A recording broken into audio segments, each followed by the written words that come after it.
आज इंडिया आज तक की टीम आई है आप पार्टी के मीरा भाईंदर शाखा में। दिल्ली में सरकार बनने वाली है, उसको देखते हुए यहाँ पर भी गतिविधियाँ बढ़ गई हैं। आज यहाँ पर एक बड़ी मीटिंग हुई है। आइए आम आदमी से ही जानते हैं कि आज की मीटिंग में क्या हुआ। Sukhdev ji, welcome to India आज तक। आज की मीटिंग हुई, इसमें क्या क्या एक्टिविटीज़ हुई? जैसे कि अभी आपने देखा कि दिल्ली में जो हमें रिज़ल्ट मिला है 28 सीटों के बाद में, एक तरफ जन समुदाय हमारी तरफ एक आशा की किरण से देख रहे हैं और दिल्ली से लेकर हर जगह पूरे देश में लोग जुड़ रहे हैं हमसे। तो जो भी लोग जुड़ रहे हैं हमसे, हम चाहते हैं कि वो हमारे जो भी पार्टी के रूल रेगुलेशन है उसके बारे में जानकारी रखें, ताकि वो जिस तरह से हमने दिल्ली में आंदोलन करके वहाँ पर आज आम आदमी पार्टी को जीत दिलाई, उसी तरह का जोश हर जगह हर क्षेत्र में, उसी तरह का जज्बा हर जगह होना चाहिए। इसीलिए हमने आज ये मीटिंग यहाँ पर नए वॉलंटियर लोगों की रखी थी। क्या क्या इसमें आज के इसमें और फैसला हुआ? क्या कितने नए लोग को जुड़ रहे हैं? क्या अभी तो हमारे यहाँ कम से कम 150 से 200 नए वॉलंटियर जुड़े हुए हैं और डेली के हमारे पास में 100 से 125 लोग डेली नए अपडेट हो रहे हैं कि ओके, ठीक है। तो अभी आपको क्या लग रहा है, आज पूरा रेफरेंडम तो पूरा हो गया दिल्ली में जी, कल आपकी सरकार बन जाएगी? एकदम पक्की। कौन मुख्यमंत्री होगा? मुख्यमंत्री तो अभी अरविंद जी ही बता देंगे। लेकिन आज एक खबर चली कि मनीष सिसोदिया जी मुख्यमंत्री होंगे, वो दिल्ली के संभालेंगे और केजरीवाल साहब देश संभालेंगे। ये अफवाहें हैं, जब तक का ऑफिशियल स्टेटमेंट जब तक नहीं आता तब नहीं कह सकते वैसे, क्योंकि उन्होंने सब विधायक का जो नेता उन्होंने चुना हुआ है और वो जो चुन के आए हैं वो केजरीवाल जी हैं। तो अभी जो है शाम को जो लास्ट रिपोर्ट आएगा उसके बाद कल सुबह जो प्रेस कॉन्फ्रेंस हुआ, आई थिंक आपको भी न्यूज़ मिल ही जाएगा कि क्या होने वाला। ज़्यादा उम्मीद हम लोगों को है कि केजरीवाल जी बनेंगे मुख्यमंत्री, जो हमारे पास न्यूज़ है। आम आदमी पार्टी की ओर से 2014 के चुनाव के लिए कोई मिशन तैयार किया गया है? जिस तरह से अभी हम दिल्ली में सरकार बनाने जा रहे हैं और जो वादे हमने जनता के साथ किए हैं, अगर ये वादे हम शुरुआत में महीने 2 महीने में पूरा करें तो सारे के सारे देश की जनता आम आदमी पार्टी की तरफ एक आशा की किरण से देखेगी। जिस तरह से हमने भ्रष्टाचार की लड़ाई को आज सड़कों पर लाकर जो हमने जीत हासिल की है, आने वाले समय में जो लोगों के इश्यूज़ होंगे, जैसे पानी हुआ, बिजली हुआ, आम आदमी जितने मुद्दों से त्रस्त होता है, वो सारी चीज़ों को हम अपना मुद्दा बनाकर लोगों के बीच में जाएंगे और हमें उम्मीद है कि देश की जनता हमें लोकसभा में भी अच्छे तादाद में पहुंचाएगी। अच्छा, मैं ये जानना चाहूँगा कि अभी तक आम आदमी पार्टी और उसके लोगों ने सिर्फ आंदोलन किया है और विपक्ष की राजनीति की है। पहली बार आप सत्ता में आ रहे हैं, तो आपको भरोसा हो रहा है क्या कुछ किस तरह आप लोग चलाएंगे सरकार? ज़रूर सर, जो चीज़ें हमने लोगों के साथ में वादे किए हैं, आंदोलन किस विषय पे हुआ था अगर आप देखेंगे तो एक अच्छी कानून व्यवस्था हो, लोगों को जीवन आवश्यक वस्तुएं जो हैं वो उनको सही तरीके से मिले, कोई भी गरीब से गरीब लोग भूखे ना मर पाएँ। और हमारा यही तो मेन उद्देश्य है कि जनता के लिए जो व्यवस्था परिवर्तन है। आज राजनेता लोग क्या करते आए हैं कि एक बार 5 साल के बाद चुनने के बाद में वो उस जगह पे पहुंच जाते हैं जहां उनको कोई कुछ प्रश्न पूछने वाला नहीं होता है। हमारे पहली बार ऐसे लोग जो प्रतिनिधि चुन के आएंगे, लोग उनसे डायरेक्ट जाकर पूछ सकते हैं कि हमें ये चीज़ों की ज़रूरत है, ये चीज़ें होनी चाहिए। तो ये सारी चीज़ें हम व्यवस्था के अपना जो मोहल्ला सभा है, इसके ज़रिए हम लोगों तक उनकी सारी सुविधा पहुंचाने की कोशिश करेंगे। अच्छा, ये बताइए, 2014 बहुत ज़्यादा दूर नहीं है और इस 6 महीने के अंदर आपको सरकार बनानी है, वादे भी पूरे करने हैं और सेम अगर आपका जो मैंडेट है महाराष्ट्र में रिपीट होता है, जैसे कि वहाँ तो उम्मीद नहीं थी लेकिन फिर भी सरकार आपकी बन रही है, यहाँ पर भी अगर ऐसा हो गया तो यहाँ पर की जो आप पार्टी है वो कितनी तैयार है, कितना आपका संगठन है, कितने लोग जुड़े हुए हैं? ऑल ओवर महाराष्ट्र की बात करो। अभी जैसे कि आपने देखा दिल्ली के बाद जो सबसे बड़ा आंदोलन हुआ था इंडिया अगेंस्ट करप्शन का, वो मुंबई में था और मुंबई इसके लिए पूरी तरह से तैयार है। कोने कोने में वॉलंटियर हैं जो अपने पूरे उसमें उतने लोग नहीं आए थे, वो फ्लॉप हो गया था। नहीं, जो सबसे बड़ा रैली हुई थी उसके अंदर आप जानते हैं कि 1.5 से 2 लाख लोग आए थे। 3 लाख का हमारा उस समय लोग आए थे। क्या होता है जब हम आंदोलन कंटिन्यू करते रहते हैं तो लोगों की उम्मीदें हमसे थोड़ी थोड़ी टूटने लगती हैं। जैसे कि पॉलिटिकल पार्टी उस समय कह रही थी कि आपको अगर जन लोकपाल लाना है तो आप इलेक्शन लड़ के दिखाओ। अब तो हमने इलेक्शन भी लड़ लिए और ये पोजीशन में बैठ गए हैं कि आज हम वहाँ तक पहुँच रहे हैं। तो ये जो उम्मीदें हैं ये यहाँ पे भी मुंबई में लोगों के दिल में है कि मुंबई भी भ्रष्टाचार से त्रस्त है और लोग चाहते हैं यहाँ पे भी बदलाव लाना। जिस तरह से अभी शरद पवार ने कहा था कि 700 करोड़ रुपए 7,000 करोड़ रुपए कुछ उस कंपनियों को देना चाहिए, बराबर है, बिना ब्याज। ठीक है, ये बड़ी बड़ी कंपनियों को इस तरह से पैसे बिगर इंटरेस्ट देना चाहते हैं, पर वहीं शिक्षा के विभाग में अगर इनसे पूछा जाए कि कहाँ कितने पैसे आपने बिगर इंटरेस्ट में गरीब बच्चों को पढ़ने के लिए दिया, तो इनके पास कोई जवाब नहीं है।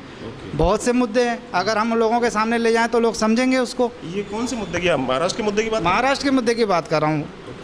जैसे कि अभी किसानों ने आत्महत्या किया था, यहाँ पे डैम स्कैम है, लोग किसानों को ज़मीन में पानी नहीं है, खेती में पानी नहीं है, लोग उसके वजह से अभी आपने देखा होगा जिस तरीके से वहाँ पे आंदोलन हुआ। मुंबई के क्या क्या मुद्दे हैं? जैसे दिल्ली में तो महंगाई के नाम पर और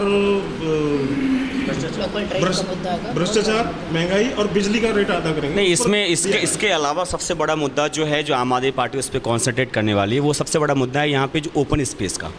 आप मुंबई ओपन स्पेस का, मुंबई में आप देखें, इस पे आंदोलन हम लोग 1 साल से कर भी रहे हैं। मुंबई में आप देखें जितने भी गार्डन्स मिलेंगे ना आपको, उस गार्डन को अनऑथराइज तरीके से ले लिया जाता है और उसको फिर उस पर क्लब बना के 25-25 हज़ार या लाख रुपए का मेंबरशिप देख के दे दिया जाता है और फिर बोलते हैं कि वो आम लोगों के लिए। तो आम पब्लिक कहाँ वहाँ पर जा पाएगी? और आप देखें कि ज़मीन का जो यहाँ मुद्दा है और अनऑथराइज कॉलोनी जो हैं बहुत सारी, ये भी मुद्दा है। उसके अंदर पानी का, दूसरी बात आज के कल के आपने अगर इंटरव्यू देखा होगा, जो बिजली का बिल है यहाँ पे सबसे बड़ा मुद्दा है। बिजली का जो बिल नहीं, बिजली का जो रेट है, और उस रेट पे अगर देखा होगा महाराष्ट्र में रेकमेंड किया गया था कि बिजली का रेट और बढ़ाना है, अभी पता चला है कि वो रेट अभी नहीं बढ़ेगा। बस ये आम आदमी पार्टी का ऑलमोस्ट एक प्रभाव है कि उनको पता है कि अभी इलेक्शन आने वाले महाराष्ट्र के अंदर, तो ऐसी चीज़ें नहीं कर सकते। ऐसे सारे बहुत सारे यहाँ के लिए भी बात करें, आपको यहाँ पे लोकल ट्रेन का मुद्दा है, यहाँ पे हॉस्पिटल जो नगर पालिका का हॉस्पिटल है उसका बहुत बड़ा मुद्दा है, राशन के अंदर जो राशन कार्ड का जो धांधली चल रहा है उसका मुद्दा है, आधार कार्ड बनवाना जो उसका मुद्दा है। ऐसे बहुत सारे छोटे छोटे मुद्दे हैं जो आम पब्लिक से जुड़े हुए मुद्दे हैं, हम उस पर फोकस करना चाहते हैं, ना कि जो सेंट्रल लेवल पे सेंट्रल लेवल पे, जो लोकल लेवल पे लोकल मुद्दे लोकल लेवल पे ही उठाने चाहिए। मैं 3 मुद्दों की बात करता हूँ, टॉप की 3 मुद्दों की बात करता हूँ। टॉप 3 मुद्दे जैसे कि बिजली का है, बिजली का बिल आधा क्या है यहाँ भी कम हो सकता है। दूसरा, यहाँ भी स्लम है, क्या यहाँ के स्लम वालों को घर देने की बात कर सकते हैं आप? और तीसरा क्या मुद्दा है जो आप बताइए मुझे? तीसरा मैंने बोला गार्डन का मुद्दा बहुत बड़ा मुद्दा है, आप बहुत बड़े लेवल पे इसको उठाएंगे। बिजली का मुद्दा यहाँ पे मुद्दा है, मुद्दा बिजली का मुद्दा ये नहीं है कि यहाँ पे बढ़ के आ रहे, वो भी है एक, लेकिन सबसे बड़ा रेट यहाँ बहुत ज़्यादा है कंपेयर टू दिल्ली अगर करें तो वो उसके ऊपर। पानी का मुद्दा तो मुद्दा है ही, वो पानी का मुद्दा तो हमेशा कहीं भी चले जाओगे क्योंकि बेसिक नीड्स है, इस पे किसी के लिए आप एहसान नहीं करोगे। पानी अगर आप प्रोवाइड करवाते हो किसी किसी बंदे को या पब्लिक को, तो एहसान थोड़ी कर रहे हो यार, उसके बिना इंसान मर जाएगा। जब मर जाएगा तो उतनी अगर कितने भी मुझे घाटा होता है उतना तो प्रोवाइड हम कर ही सकते हैं। ये मुद्दा तो डिफॉल्ट मुद्दा है, कहीं भी बात करो आप, पानी का मुद्दा तो आना ही आना है। और स्लम वालों के लिए घर देंगे पक्के? ज़रूर, अगर हमारे से जितनी हो सके कोशिश। अभी इस्लाम के नाम पे तो लोग बड़े बड़े नेता जगह उनके अलाउट करके ले लिए, अभी तक लुटाया गया। और आप देखेंगे कि नगर पालिका में मेरा मुंबई के अंदर बीजेपी और शिवसेना की सरकार है और विधानसभा में कांग्रेस और राष्ट्रवादी की सरकार है, तो हम दोनों से क्या उम्मीद करें? दोनों तो कहीं ना कोई क्षेत्र में लूट ही रहे हैं जनता को, तो इन दोनों के तो अपने आप सारे चरित्र सामने हैं लोगों के। आप बरसात में देख लीजिए किस तरह से रास्ते भर रहे हैं, हर साल वही रास्ते को बार बार बनाया जा रहा है। और दूसरी बात है कि जो टोल नाके का भी बहुत बड़ा इशू है, बहुत बड़ा मुद्दा है। तो ये सारी जो चीज़ें हैं जो लोगों से संबंधित हैं, वो सारी चीज़ों को लेकर हम जाएंगे लोगों के बीच में। एलबीटी है, वेट है।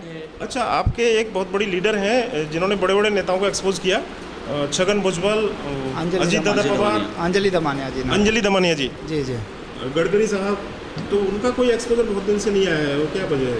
अब नहीं, अभी तो उन्होंने खुद ये फैसला किया है कि गडकरी के खिलाफ खड़ी रह रही है, नागपुर में खड़ी होंगी। अच्छा, अभी क्या है ना, अभी जो का केजरीवाल का आपने देखा होगा, क्योंकि सेनापति उसको बोलते हैं जो आगे बढ़ के लीड करना है, ठीक है। केजरीवाल जी ने लीड किया, शीला दीक्षित, उसका मोरल एक हम लोग बूस्टअप मिलता है। सेम अभी अंजलि दमानिया का है कि उन्होंने अनाउंस कर दिया कि मैं जहाँ से खड़े होंगे वहाँ से मैं खड़ी होंगी। अभी फिलहाल वो नागपुर से खड़े होते हैं, बट वहाँ के जो वॉलंटियर्स हैं उनको डिसाइड करना है कि उनको अंजलि को लड़वाना है नहीं लड़वाना है। ये हमारी जो डेमोक्रेसी स्ट्रक्चर है हमारा आम आदमी पार्टी। अच्छा, बार-बार रेफरेंडम कराना है, ये जैसे कुछ लोग बोल रहे हैं ये तो नाटक है। यही तो प्रजातंत्र है, यही तो प्रजातंत्र है, नाटक नहीं, हिम्मत है। नहीं, यही तो प्रजातंत्र है। अगर हम इशू के ऊपर जनता के पास जाते हैं, उनकी राय मांगते हैं, यही तो नेता नहीं चाहते हैं कि 5 साल हम चुन के आए, अपने मनमानी हर चीज़ करते रहें। आज आप सोचिए अगर इसकी जगह पे कोई दूसरी पार्टी होती तो कितने यहाँ के वहाँ होकर अब तक सरकार बन चुकी होती।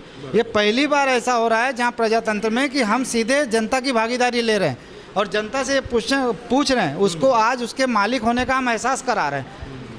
अच्छा, हम ये जानना चाहेंगे कि ये मुद्दे तो ठीक है, आप बाद में उठाएंगे। सबसे पहले बात आती है संगठन की। संगठन स्तर पर आपकी क्या मजबूती है और क्या संगठन का काम चल रहा है? संगठन का काम बहुत ज़ोरों से चल रहा है। जिस तरह से पुराने वॉलंटियर जो थे वो पूरे के पूरे जिस तरह दिल्ली में एक्टिव हो गए थे और सारे लोगों ने 6-6 महीने पूरे 1 साल से उसमें लग गए थे, उसी तरह की हर जगह अब वो संगठनाएं पूरे वापस वॉलंटियर उस तरीके का काम करने के लिए पूरे जोश शहरों से तैयार हैं।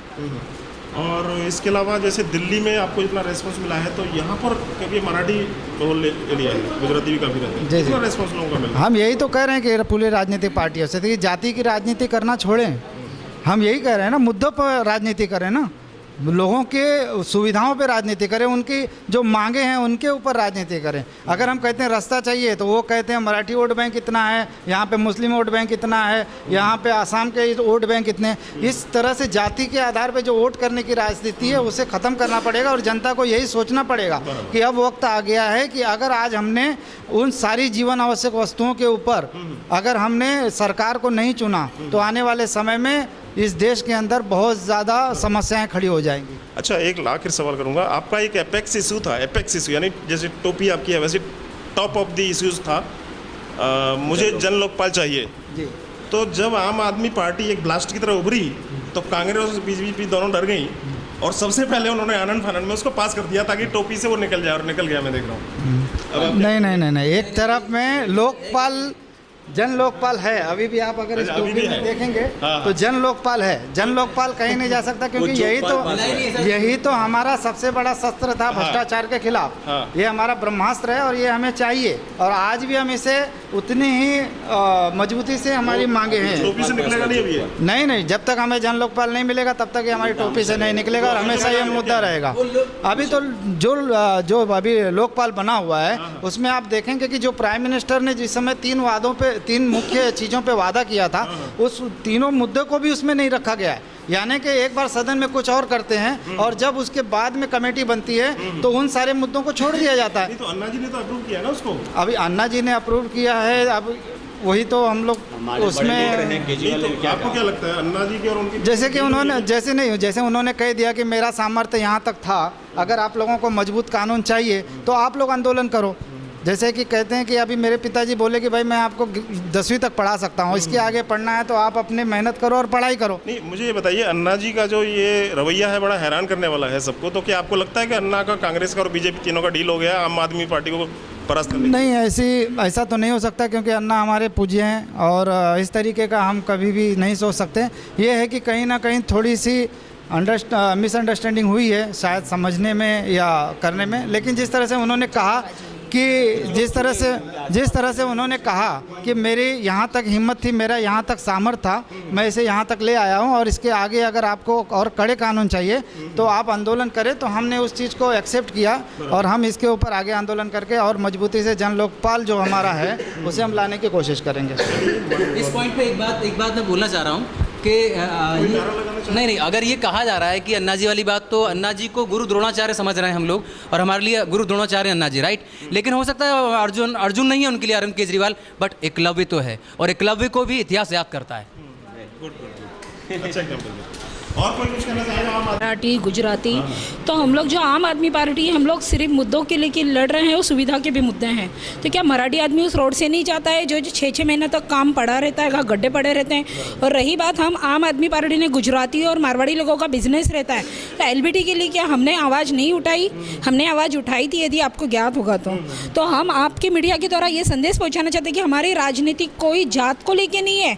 मैं भी मराठी हूँ, ये यूपी के, ये हमारे यहाँ कोई ये भावना नहीं रखते। भी आपने यदि देखा होगा कितने कहाँ किस प्रांत से या कहाँ से आके जुड़े हैं। हम सब भाईचारे के लिए कौन लगा रहा है? जातिवाद का आरोप हमको नहीं लगा? नहीं, जैसे अभी कहा गया है कि यहाँ पे महाराष्ट्र में यदि हम इलेक्शन के लिए खड़े रहते हैं तो ये गुजरात के हैं, ये हमारे में तो नहीं है, कम से कम हमारे में नहीं है ये। तो शायद हमारी यही ताकत है। पार्टी ने तो बाउंड्रीज तोड़ी है, हम लोग को पता है, बस यही हमारी ताकत है। आप लोग की जीत पर हम लोग हमेशा कहते हैं कि मेरे सीने में ना सही तो तेरे सीने में ही सही, हो कहीं भी आग लेकिन आग जलनी चाहिए। भारत माता की जय। अरविंद निकलो बाहर मकानों से, जंग लड़ो बेईमानों से, निकलो बाहर मकानों से, जंग लड़ो बेईमानों से। पहले लड़े थे गौरों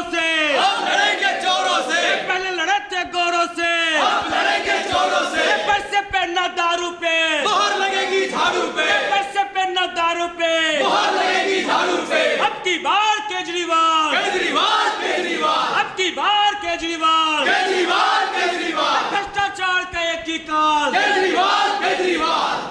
पार्टी मीरा भाईंदर की, दिल्ली की आम आदमी पार्टी की जीत ने इनको जोश से भर दिया है और अब ये बम्बई में भी वही जीत का इतिहास दोहराएंगे ऐसी इनकी उम्मीद है। ये थी खबरें IPS यादव, इंडिया आज तक के लिए, हर हकीकत आप तक। Thank you.